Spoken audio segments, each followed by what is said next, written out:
Hello everyone, welcome back to Nagdarita Learning Hub. Today we are going to start our new lecture. This lecture is lecture 2 of machine learning programming. तो आज की इस video में हम detail में बात करने वाले हैं टाइप्स ऑफ मशीन लर्निंग की। प्रीवियस वीडियो में मैंने इंट्रोडक्शन वाली वीडियो में आपको डिटेल में बताया था कि मशीन लर्निंग होती क्या है, तो वो आई थिंक सो कि आप लोगों को प्रॉपर तरीके से समझ आ गई होगी। अगर किसी स्टूडेंट ने वो वाली वीडियो नहीं देखी तो पहले वो वाली वीडियो देख ले, देन वो इसकी टाइप्स के ऊपर आए ताकि उसको प्रॉपर तरीके से समझ आ जाए कि मशीन लर्निंग होती क्या है, मशीन लर्निंग की टाइप्स कौन कौन सी हैं। Then we will pursue it step by step.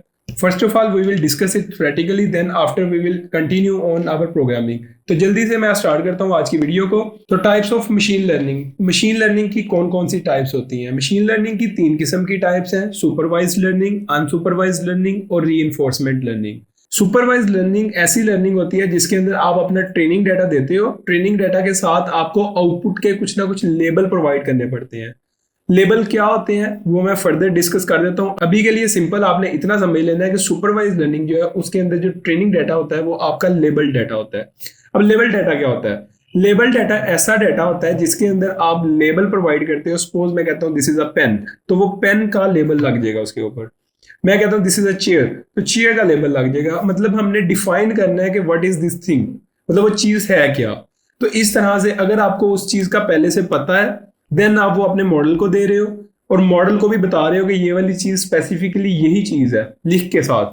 तो देन आपका जो डाटा जा रहा है या मॉडल लग रहा है या टाइप है मशीन लर्निंग की, उसको हम कहते हैं सुपरवाइज्ड लर्निंग. सुपरवाइज में आपका डाटा जो है वो लेबल्ड फॉर्म में होता है. आप हर चीज का साथ लेबल डिफाइन करते हो, बताते हो कि ये वाली चीज स्पेसिफिकली ये है. उसके बाद आ जाती है हमारे पास सेकेंड टाइप जो कि है अनसुपरवाइज्ड लर्निंग. अनसुपरवाइज्ड लर्निंग ऐसी लर्निंग होती है जिसके अंदर आपका जो डाटा ट्रेनिंग डाटा जा रहा होता है उसके अंदर आपके साथ कोई लेबल नहीं डिफाइंड होता. मीन्स टू से दैट कि आपके पास डाटा है, डाटा रैंडमली अवेलेबल है आपके पास, लेकिन उस डाटा को कोई भी डेफिनेशन नहीं है कि ये वाली चीज क्या है. आपका एल्गोरिथम उस डाटा को लेगा, उस डाटा के ऊपर प्रिडिक्शन देगा एज अ डम मशीन. जब वो उसके ऊपर प्रिडिक्शन ले रहा होगा देन वो खुद से लर्न करेगा कि ये है क्या, उस चीज को लेबलाइज खुद करेगा. तो इस चीज को कहते हैं कि आप अनसुपरवाइज डाटा दे रहे हो. अब ये टाइप्स एक्चुअली में बनी क्यों थी, इसकी मैं आपको थोड़ी सी हिस्ट्री बता देता हूँ. कि आपके पास जो डाटा आ रहा है, आपको नहीं पता कि डाटा आपके पास अवेलेबल है उस चीज के बारे में कि नहीं. अभी तो काफी ज्यादा डाटा के ऊपर काम हो चुका है, डाटा साइंटिस्ट बहुत ज्यादा काम कर रहे हैं, वर्किंग में है मार्केट के अंदर. लेकिन जब ये स्टार्ट हुआ था उस टाइम में आपके पास एक इशू आ रहा था. इशू ये आ रहा था कि आपका कुछ डाटा लेबल्ड होता था, कुछ डाटा अनलेबल्ड होता था. तो उसको जो मॉडल को ट्रेन करवाने के लिए हमारे पास 2 किस्म के अलग अलग एल्गोरिथम्स यूज होते थे जो कि उसे नॉर्मली करते थे. अभी के लिए भी डाटा इतना ज्यादा एडवांस नहीं हुआ है कि हमारे पास हर चीज लेबलाइज या अनलेबलाइज हो, लेकिन फिर भी काफी हद तक हम सुपरवाइज की तरफ चले गए हैं ड्यू टू एनानोशन. एनाटोशन जो है वो एक अलग से जॉब है जिसके अंदर आप अनसुपरवाइज डाटा को सुपरवाइज बना रहे होते हो थ्रू एनाटोशन, यानी कि उसके अंदर आप लेबलाइज कर रहे होते हो डाटा को. This is a simple definition of annotation. तो हम उस चीज की तरफ अभी नहीं जा रहे. अभी के लिए हम सिंपली इन टाइप्स के बारे में डिस्कस करने वाले हैं. हमारे पास थर्ड टाइप है reinforcement learning. What is reinforcement learning? Now this is a question.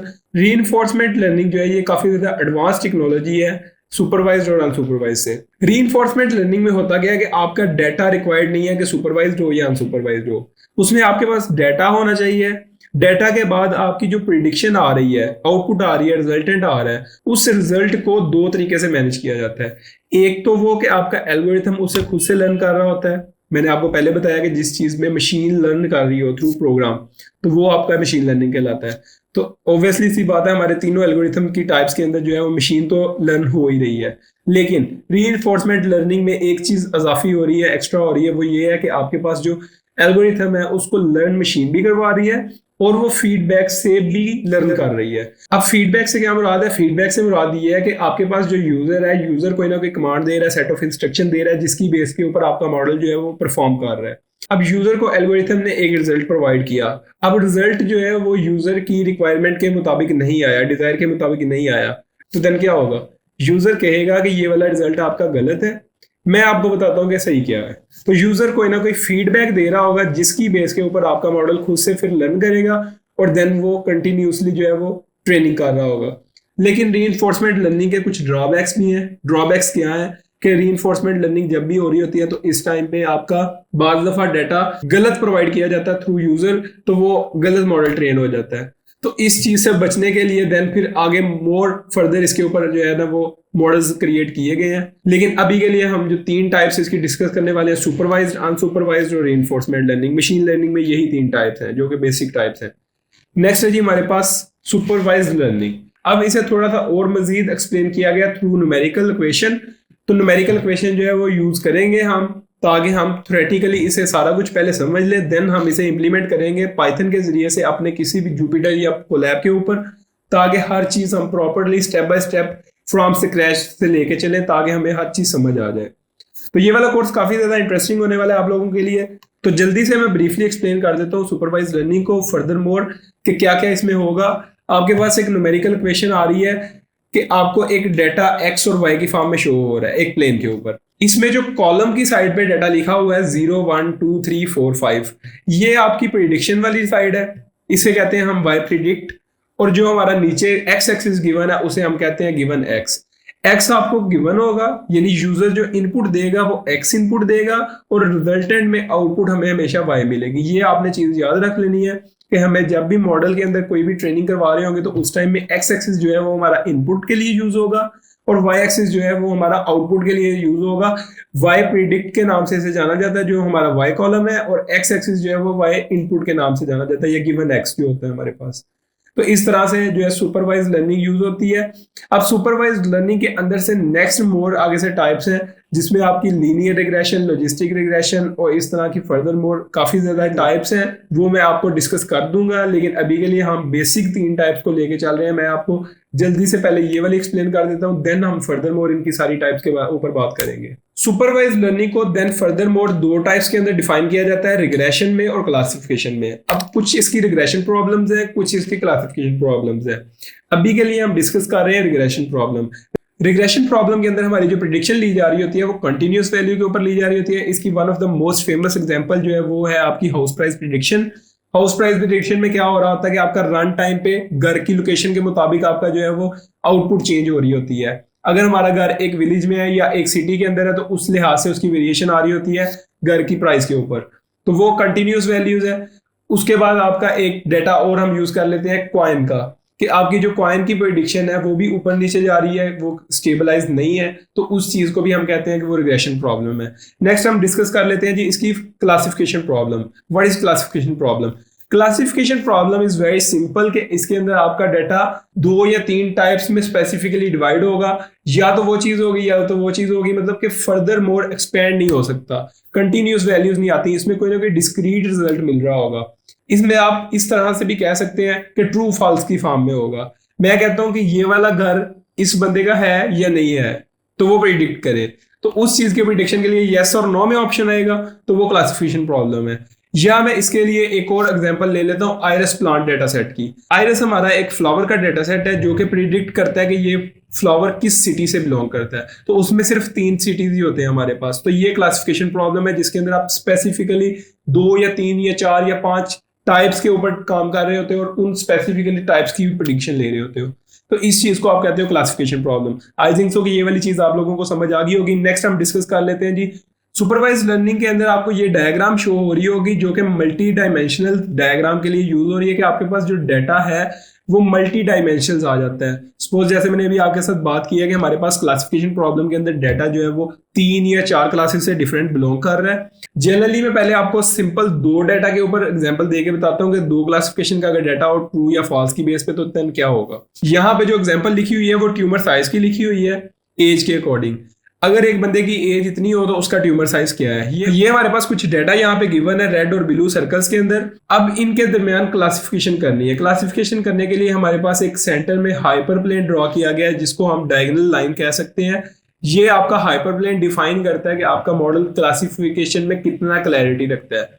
ये वाली चीज आप लोगों को मैं एक्सप्लेन कर दूंगा फर्दर मोर। अभी के लिए आपने सिंपल सा इसका कॉन्सेप्ट ये याद रख लेना है कि ये जो लाइन है मिडल वाली, ये आपको यूज करती है क्लासिफाई करने के लिए सेपरेट डाटा को रेड और ब्लू बॉल्स को या डिफरेंट क्लासेस को अलग अलग करने के लिए। इस लाइन में जितनी क्लैरिटी होगी उतना ही आपका मॉडल अच्छा ट्रेन हो जाएगा। नेक्स्ट है जी हमारे पास अनसुपरवाइज्ड लर्निंग। अनसुपरवाइज्ड लर्निंग क्या होती है, जिसके अंदर मैंने आपको बताया था कि हमारा डाटा डिफाइन नहीं होता, विदाउट लेबल्स डाटा पड़ा होता है। इसकी एक जनरल एग्जांपल आप ये ले सकते हो कि आपके पास एक रूम है, रूम के अंदर डिफरेंट चीजें पड़ी हुई हैं और वो डिफरेंट थिंग्स जो है वो अनलेबल्ड है। अब इसमें होगा क्या कि आपका मॉडल वो सारी चीजों को लेगा और उसके अंदर से डिफाइन करेगा कि ये वाली चीज आपस में मैच करती है कि नहीं करती। सपोज वो 2-3 चीजों को पकड़ के उनका आपस में सेट ऑफ ग्रुप बना देगा, यानी एक एक ग्रुप डिफाइन कर देगा। उन फर्दर ग्रुप्स को क्लासिफाई करेगा थ्रू अपनी लर्निंग के। तो वो चीज जो है वो अनसुपरवाइज्ड लर्निंग में आती है। कंपैरेटिवली कंप्यूटेशनल पावर के लिहाज से अनसुपरवाइज्ड लर्निंग जो है ये काफी हैवी मॉडल है as compared to supervised learning. Supervised learning में आपके पास जो डाटा है वो लेबल्ड है, उसे पता है कि ये वाली चीज ये है, तो वो डिफाइन करना आसान है, उसको जो कंप्यूट करना आसान है। लेकिन अनसुपरवाइज्ड डाटा जो है ये कंपैरेटिवली बहुत ज्यादा मुश्किल है कंप्यूटर के लिए for compilation purposes. Unsupervised learning की कुछ एग्जांपल यहाँ पे गिवन है। Organise a computer cluster. Computer के क्लस्टर को आपस में ऑर्गेनाइज करवाना भी एक अनसुपरवाइज्ड डाटा की ही एग्जांपल है। नेक्स्ट है जी social network analysis. Social network analysis के एक बंदे का दूसरे के साथ कितना ताल्लुक है और वो किस तरह से आपस में बॉन्डेड है, उस चीज को काउंट करना, एनालिसिस करना अनसुपरवाइज्ड लर्निंग में आता है। हमें नहीं पता कि कौन बंदा किसके साथ अटैच है, वो खुद से डिफाइन करेगा लर्न करके। नेक्स्ट है जी मार्केटिंग सेगमेंटेशन, कि मार्केट इस टाइम अप जाएगी या लो जाएगी, ये क्या होगा उसके अंदर, वो जो सेगमेंट्स बनाना है, क्लासिफाई करना है, वो आप अनसुपरवाइज्ड लर्निंग के थ्रू करोगे। लास्ट हमारे पास एग्जांपल है जी astronomical data analysis. Astronomical data जो है वो आपका एनालिसिस करना उस चीज का, वो आप अनसुपरवाइज्ड लर्निंग के थ्रू करोगे। तो आई थिंक सो कि आपको अनसुपरवाइज्ड लर्निंग की और सुपरवाइज्ड लर्निंग की क्लियर समझ आ गई होगी कि क्या इनमें डिफरेंस है। रीइंफोर्समेंट लर्निंग आप लोगों को पता है थोड़ी सी सेपरेट टाइप है, नेक्स्ट हम उसको फर्दर मोर डिस्कस कर लेते हैं। तो नेक्स्ट है जी हमारे पास रीइंफोर्समेंट लर्निंग। रीइंफोर्समेंट लर्निंग क्या होती है? Reinforcement learning given a sequence of states and action with delayed rewards output of PC. Means to say that कि इसमें आपको मैंने जैसे आपको पहले भी बताया सिंपल वर्ड्स के अंदर कि रीइंफोर्समेंट लर्निंग में आपका मॉडल जो है वो खुद से भी ट्रेन कर रहा होता है और फीडबैक के ऊपर भी लर्न कर रहा होता है। तो इसकी कुछ यहाँ पे एग्जांपल्स गिवन है। Credit assignment problem. नेक्स्ट है जी गेम प्लेइंग। रोबोटिक्स। रोबोटिक्स की जो पूरी फील्ड है वो आपकी रीइंफोर्समेंट लर्निंग के ऊपर ही बेस्ड कर रही होती है कि आपका मॉडल जो है, रोबोट जो है वो खुद से लर्न कर रहा होता है चीज को। आपने एक रोबोट बना दिया, रोबोट क्या करेगा कि वो खुद से भी लर्न करेगा और लोगों के बिहेवियर से, लोगों के फीडबैक से, इन्वायरमेंट के बिहेवियर से वो सारी चीजें लर्न करेगा। उस चीज को रीइंफोर्समेंट लर्निंग कहते हैं और सबसे ज्यादा यूज ये रोबोटिक्स के अंदर ही होती है। इसको फर्दर मोर एक्सप्लेन किया जाता है द एजेंट इन्वायरमेंट इंटरफेस। किस तरह से कि आपके पास एक एजेंट है, एक आपके पास एनवायरनमेंट है। एजेंट भी खुद से लर्निंग कर रहा है और एक वो लर्निंग कर रहा है एनवायरनमेंट से। आपको नीचे गिवन एग्जांपल में भी नजर आ रहा होगा कि एजेंट जो है वो एनवायरनमेंट से भी लर्निंग कर रहा है एक्शन करके। एजेंट एक्शन परफॉर्म करता है, एक्शन कहां पे जाता है? एनवायरनमेंट में। एनवायरनमेंट से उसे या तो रिवॉर्ड मिलता है या उसे नई स्टेट मिलती है। मतलब कि या तो उसे रिवॉर्ड मिल जाता है कि आपने ये परफेक्ट किया काम, उसे आउटपुट मिली, आपने ठीक किया, तो वो उसे मजीद उस तरफ को बेहतर करेगा। अगर उसे स्टेट मिल जाती है कि नहीं ये आपका काम गलत है, तो देन वो दोबारा से अपने मॉडल को ट्रेन करेगा, अपने आप को मॉडिफाई करेगा और अगेन एजेंट के पास चला जाएगा। तो इस तरह से आपका जो है वो एजेंट और एनवायरनमेंट के अंदर कोलैबोरेशन करके आपका रीइंफोर्समेंट लर्निंग वर्क करता है। इसकी आगे से न्यूमेरिकल एक्सप्लेनेशन है, वो हम फर्दर मोर इसे डिस्कस कर लेंगे, लेकिन आई थिंक सो कि ज्यादा हमें जरूरत नहीं है न्यूमेरिकली जाने की, क्योंकि हम मशीन लर्निंग को पढ़ रहे हैं एज अ वर्किंग के लिए। तो आपने मार्केट में जाके काम करना है, बजाय इसके कि आप सब्जेक्ट वाइज इसे पढ़े। हम इसे ज्यादा एक्सप्लेन करेंगे थ्रू पाइथन। तो फर्स्ट इंट्रोडक्शन वाली वीडियोस के अंदर ही मैं आप लोगों को थ्योरेटिकली एक्सप्लेन करूंगा चीजें। नेक्स्ट हम जब पाइथन के ऊपर काम कर रहे होंगे तो हम फिर नेक्स्ट उसे पाइथन को ही लेके चल रहे होंगे। आई थिंक सो कि आप लोगों को इस वीडियो में काफी ज्यादा मजा आया होगा। This is very interesting video for all peoples who are interesting to work in AI and machine learning. मैं आप लोगों को प्रॉपर तरीके से गाइड करने वाला हूँ स्टेप बाय स्टेप। इसके बाद मैं एक और कोर्स बनाऊंगा जो कि आर्टिफिशियल इंटेलिजेंस के ऊपर होगा प्रॉपरली। अगर आप लोगों को ये वाली वीडियो अच्छी लगी है, इस वीडियो को लाइक कर दे, शेयर कर दे अपने दोस्तों के साथ और हमारे चैनल को सब्सक्राइब कर दे ताकि आने वाली हर वीडियो से आप फायदा हासिल कर सकें। आज के लिए इतना ही, इंशाल्लाह ताला मिलते हैं नेक्स्ट वीडियो में। तब तक के लिए अल्लाह हाफिज।